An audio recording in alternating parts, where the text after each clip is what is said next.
Fire Ops 101 is designed to be an educational event for citizens, elected officials, media, and other stakeholders, folks that work with us in the fire department. Fire protection and emergency medical response in the city takes place with a lot more agencies than just the fire department, so it's helpful to us and it's helpful to them to get an idea of what it is we do.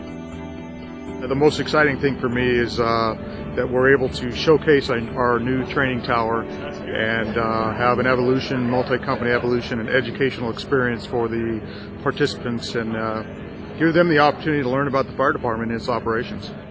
I think the main thing that we'd like to see accomplished is just a broader understanding of fire department operations. We have quite a mix of participants, and probably a lot of them don't understand our operations. Mostly just to show people what we do, what's involved with what we do.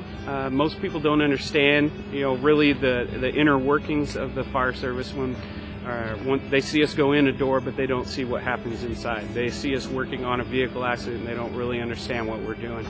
What I want the participants to get out of this, and it's very important because a lot of the participants today are decision makers here in the city of Fremont. I really want them to understand our system and how response times are important, not only in putting out fires, but in saving lives from a cardiac arrest.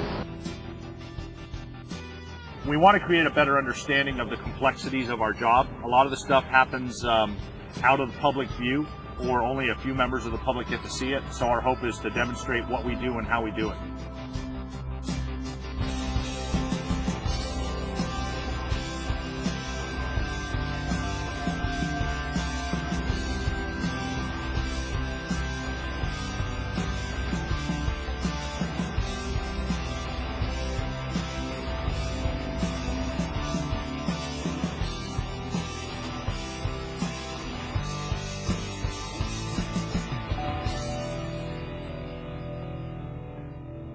So this morning we're going to do a demonstration of an initial fire attack on a structure fire. We're going to have some question and answers and some descriptions of our special programs over lunch. And then this afternoon we're going to have 3 scenarios. This morning we're going to have a demo where all of our companies get together as a group. They'll come in and work it as a working structure fire in an apartment complex. So everybody's going to come in and do their job as they normally would do as a working fire. All the participants that are going to be participating later today are going to just sit and observe and see what we actually do. It's interesting to see how difficult it is to get all the machinery, equipment, and people employed. It's more complex than I thought I would have imagined to do that. Important it is to have sufficient personnel. Yeah. That not only the equipment is important to have the right equipment, but you also have enough people, because if you don't, it's just not, if you're not getting the job done. So I really appreciate the experience.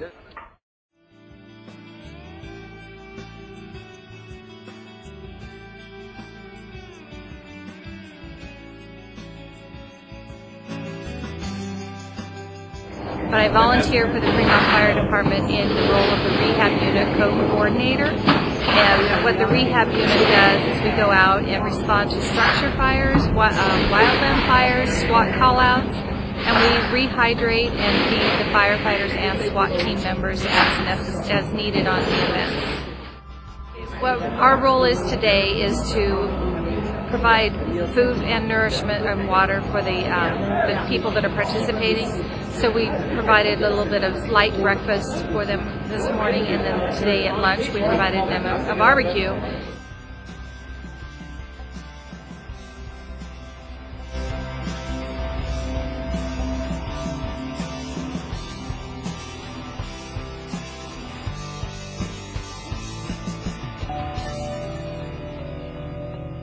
Today we're in charge of the vehicle extrication event, which is behind us here. We've got 3 different cars in 3 different positions, and we're going to have the candidates come over and stabilize the cars. So we're going to stabilize them and have them walk through what we do for stabilization. We're going to have each person suit up, and depending on what they want and how much they want to participate, they're going to open up doors.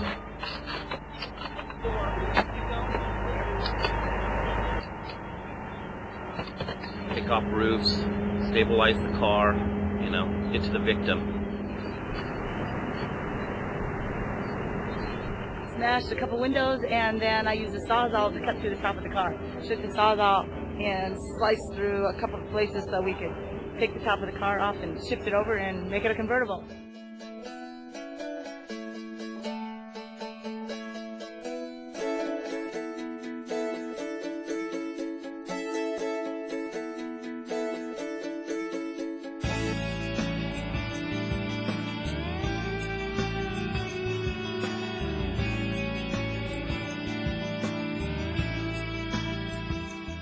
There's a door right here. We're going to bring an engine company in with the participants on it, pull a hose line off. They're going to advance the hose line in through the door and make their way around a couple of turns and make their way into the seat of the fire through the smoke and heat.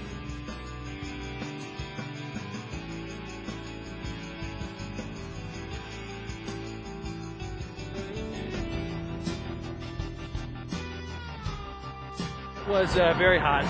The worst part is so hot having no idea where you are. Because of the smoke, huh? The smoke, completely dark. It's a little chaotic in the beginning. You're not sure what's going to happen, and hold on to the hose for dear life. Don't lose that hose. Yeah. That's our way out if things go bad. Absolutely amazing.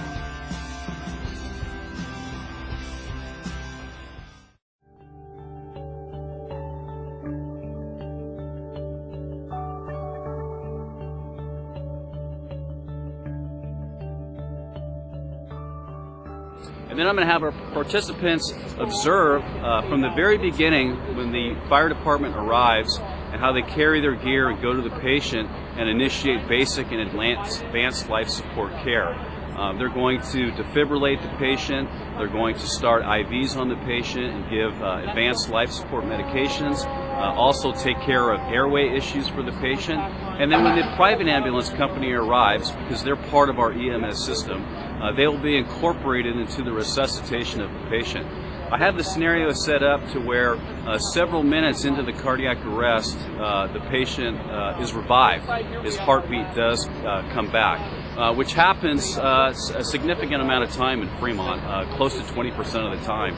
We get a spontaneous return of pulse. So then the care of the patient will change somewhat once the pulse is brought back on the patient. And then the participants or the observers will get to watch the post-arrest treatment, how we package the patient up, and how we transfer them into the ambulance and provide care all the way to the hospital.